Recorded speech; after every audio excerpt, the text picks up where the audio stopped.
She was called the most beautiful woman in Europe, and for a while, she dressed the part. Diamond stars threaded through 3-meter braids of chestnut hair. Rubies that had once belonged to Marie Antoinette worn at her neck and wrist. An emerald tiara commissioned from the same jewelers who guarded the imperial crown itself. And then, one winter morning in 1889, she gave almost all of it away. What remained was scattered across Europe, loaned to exhibitions, hidden in bank vaults, sold at auction for hundreds of thousands of euros. One piece was stolen and replaced with a gift shop fake. Another vanished entirely after a failed royal coup in Hungary, and nobody has seen it since. This is the story of Empress Elisabeth of Austria, Sisi, and the jewels that told the arc of her life, the diamond stars that made her famous, the rubies that connected her to a beheaded queen, the emeralds that disappeared without a trace, and the tragedy that turned the most adorned woman of her age into someone who refused to wear color at all. Thank you so much for watching. Every like, comment, and subscription genuinely helps this channel keep going. If you love the history of royal jewelry as much as I do, hit subscribe and the notification bell so you don't miss the next video. There's so much more to come.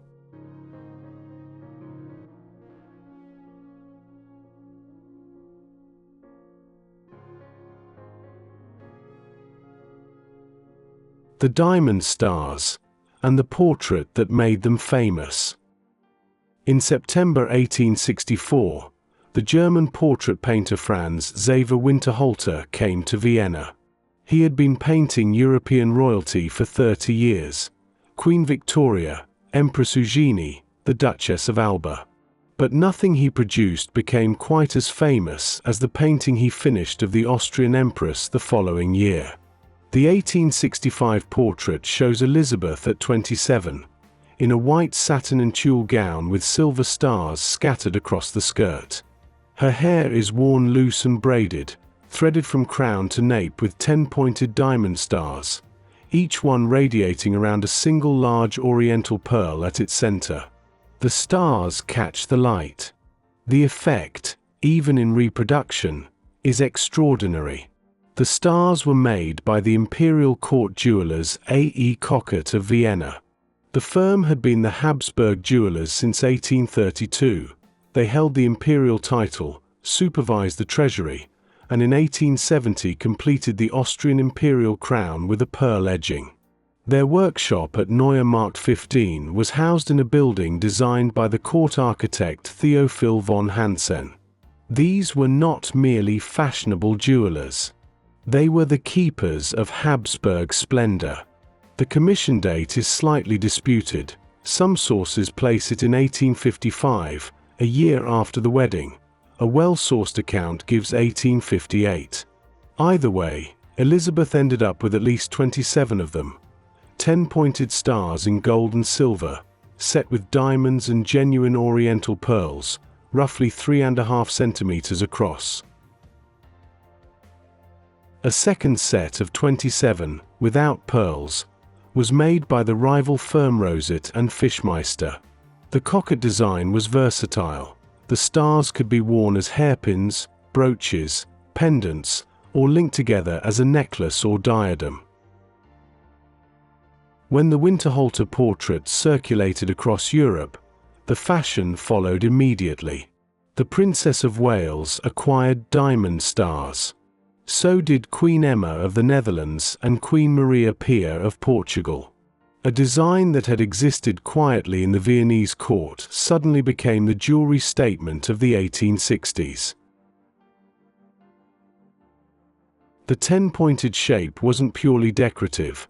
It echoed the Edelweiss, the alpine flower that grew in the high meadows she disappeared to whenever Vienna grew unbearable. The theft, and what happened next. In 1998, Austria marked the centenary of Sisi's assassination with a commemorative exhibition at Schönbrunn Palace. A private owner loaned one of the last known original Köchert stars, pearl and diamond, made in the 1850s, for display. It was placed in a case alongside other artifacts from the Empress's life. A Canadian thief named Gerald Blanchard was among the visitors. Blanchard was, by any measure, a remarkable criminal, a specialist in audacious museum and casino thefts across 3 continents. At Schönbrunn, he examined the case, identified the weak points in the display, and returned that night. He removed the star and left behind a gift shop replica in its place. The substitution wasn't discovered for 2 weeks. Austrian police and press largely suppressed the story. The embarrassment of losing one of the few surviving Sisi originals to a tourist with a fake was not something anyone was keen to publicize. Blanchard flew home to Canada and hid the star in his grandmother's basement in Winnipeg. He was eventually arrested in January 2007, not for the Vienna theft but on unrelated fraud and robbery charges. About 5 months after his arrest, police recovered the star from his grandmother's home. A Canadian Crown attorney formally repatriated it to Austria in 2009. Since 2010, it has been owned by the organization that manages Schloss Schönbrunn and is displayed permanently in the Sisi Museum at the Hofburg, alongside a lone set of 3 roseate and Fischmeister stars. The episode inspired a book, Stealing Sisi's Star by Jennifer Bowers Barnett, and a 2023 Hulu documentary called The Jewel Thief. Of the 27 original Köchert stars, very few are accounted for. One account places 8 surviving examples across 2 locations, one with Sisi's direct descendants,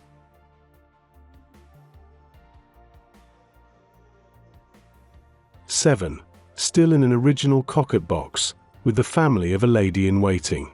A diary entry by Countess Mária Festetics, one of Elizabeth's closest attendants, records that the Empress gave her a diamond star with a kiss one Christmas. That detail sits uneasily alongside another account, which says Sisi bequeathed all the Köchert stars intact to her granddaughter Archduchess Elisabeth Marie, known as Ursi, and a documented photograph of Ursi's 1902 wedding trousseau shows an open Köchert box containing exactly 27 stars. When Ursi died in 1963 and left her estate to the Austrian state, the stars weren't part of it. The ruby parure, Marie Antoinette stones. When Marie Antoinette prepared for the flight from the Tuileries in June 1791, she sent her jewels abroad for safekeeping. After her execution in 1793, the chests were tracked down and brought to Vienna, where Emperor Francis II had them inventoried. In 1796, the contents were passed to the Queen's surviving daughter, Marie-Therese, Madame Royal, the only member of the immediate royal family to escape the revolution alive. She sold a collection of rubies, many of them almost certainly spinels, as was common in historical jewelry identified as ruby, back to Francis II. They entered the imperial treasury, privately owned and separate from the state regalia. In 1854, when Franz Joseph commissioned a wedding gift for his 16-year-old bride, those stones were brought out of storage. The court jeweler Biedermann set them into a new parure, tiara, necklace, corsage brooch, and additional brooches, all in deep red stones and diamonds. The rubies that had once been worn at Versailles were reset for a teenager marrying the Habsburg emperor in Vienna. By 1864, Elizabeth had decided the tiara needed to be more practical. She commissioned Alexander Töpfert to make it convertible.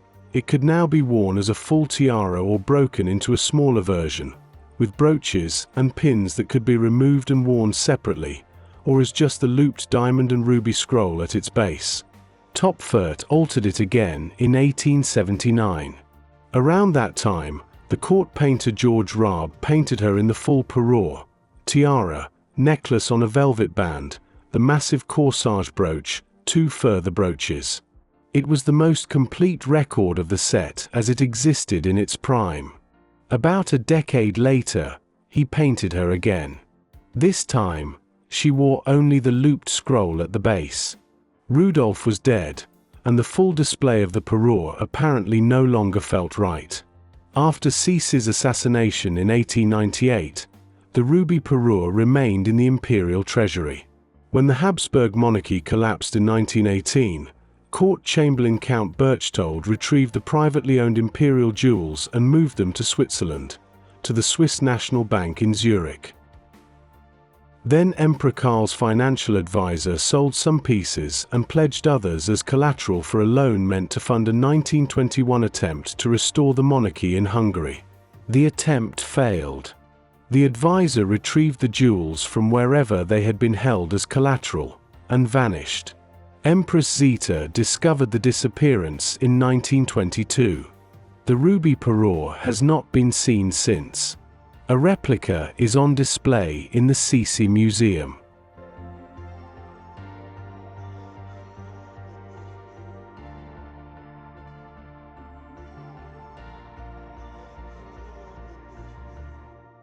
The emerald parure, the stones from Maria Theresa. Around 1875, Köchert began work on another parure, this one built around emeralds and diamonds lifted from a corsage ornament that had belonged to Empress Maria Theresa. The design followed Köchert's ivy leaf vocabulary, curling leaves, vine stems, a tiara and 2 bracelets, all set with stones that had already spent more than a century in Habsburg hands before they reached her. The parure was completed sometime between 1875 and 1878. Where it went afterwards is unknown. In November 2025, news emerged that 15 Habsburg treasures, including the 137-carat Florentine diamond, had been hidden in a Quebec bank vault since the Second World War, placed there by Empress Zita. A treasury inventory from 1918 listed the emeralds set among the imperial collection. It was not among the items found in Canada.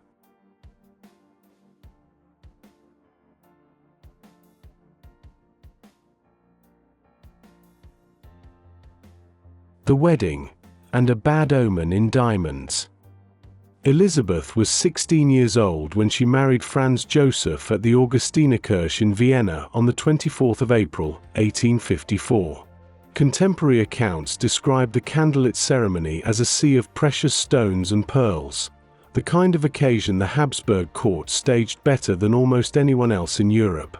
She wore a white and silver gown strewn with myrtle, and for the ceremony, an opal and diamond coronet. Among the wedding gifts laid out in the treasury was a diamond star tiara, already a signal of what Köchert would later design for her hair. Before the ceremony, the Dowager Empress Caroline Augusta, aunt to both bride and groom, leaned over the gift display to examine the tiara. Her lace mantilla caught on one of the diamond stars, and the tiara crashed to the floor. It was repaired before Elizabeth knew anything had happened. She never found out. But those who were there remembered it later, after everything else that followed.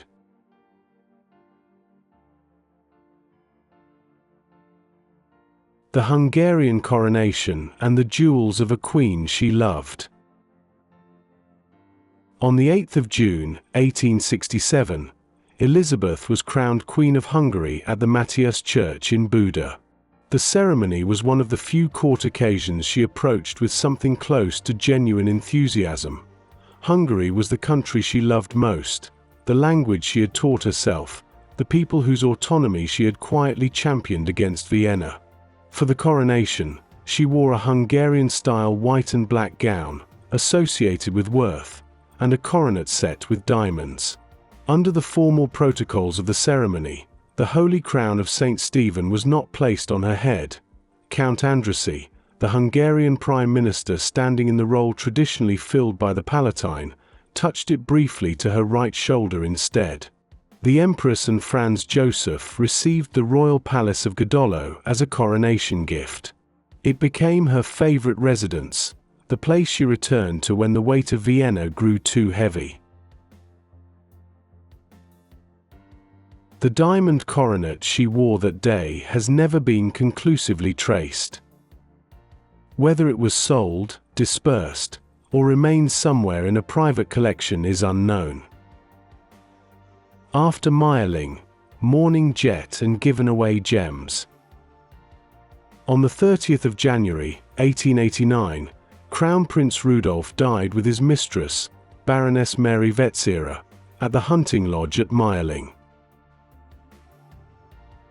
It was almost certainly a murder-suicide, though the Habsburg court worked for years to obscure the details. He was 30 years old. Elizabeth never spoke of it as an ending she could recover from. "Rudolf's bullet killed my faith," she said. When the official mourning period closed, she gave away her light-colored gowns and accessories to her daughters, Gisela and Marie Valerie. Then she replaced her jewels with mourning pieces, black glass beads, jet, the polished lignite worn by widows, and added black veils and fans.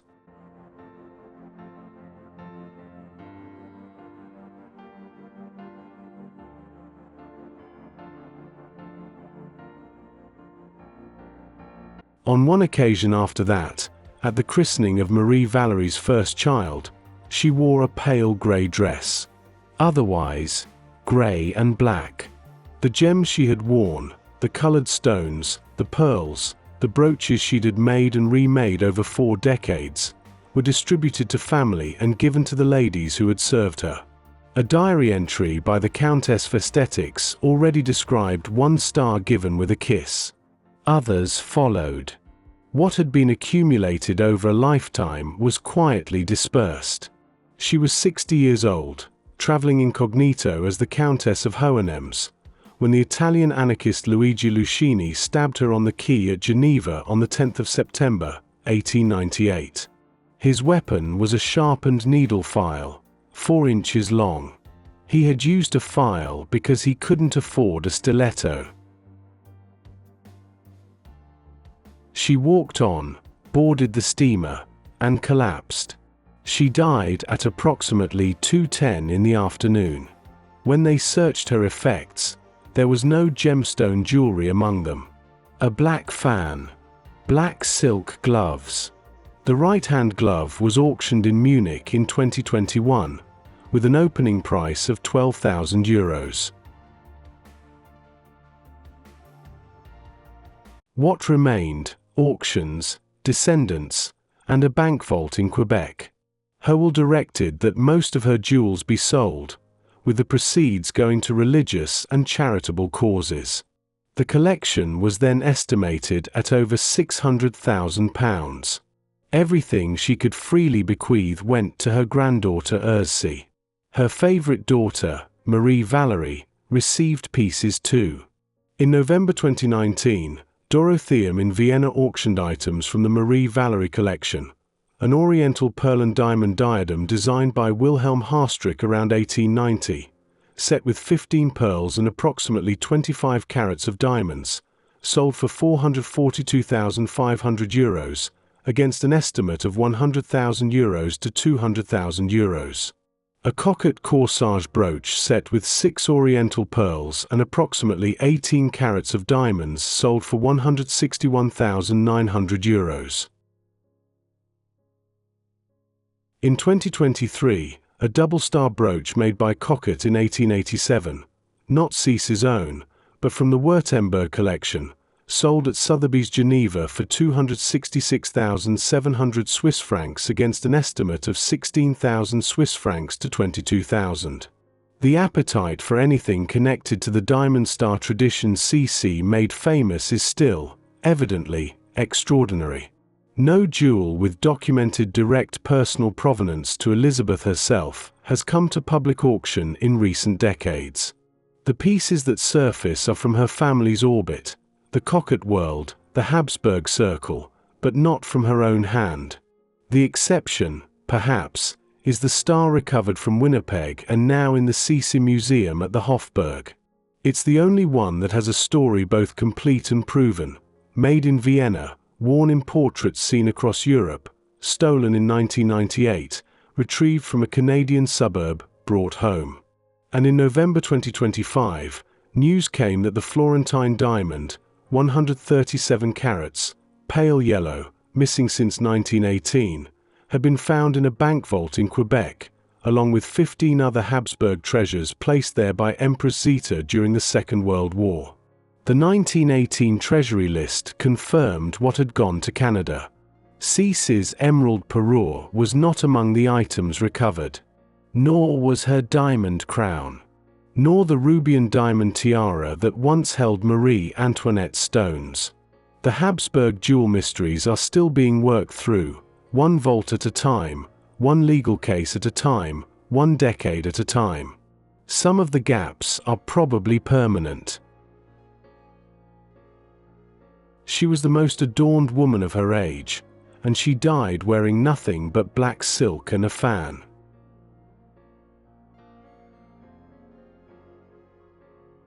The diamond stars she made famous across Europe were scattered, to ladies in waiting, to a granddaughter, to a thief who hid one in his grandmother's house in Manitoba. The rubies that had survived the French Revolution and a beheaded queen vanished in 1922, lost in the aftermath of a failed coup, and haven't surfaced since. The emeralds are still missing. The coronation tiara she wore at the ceremony she loved most is untraced. What's left is a portrait, a single recovered star behind glass in Vienna, and the knowledge that somewhere in a private collection, or perhaps a storage unit, or perhaps a vault we haven't found yet, some of those pieces still exist. If you enjoyed this story, please do leave a comment and let me know which jewel you found most extraordinary. And if you want to keep following stories like this one, royal jewels, forgotten collections, pieces that disappeared and were found again, subscribe and I'll see you in the next video.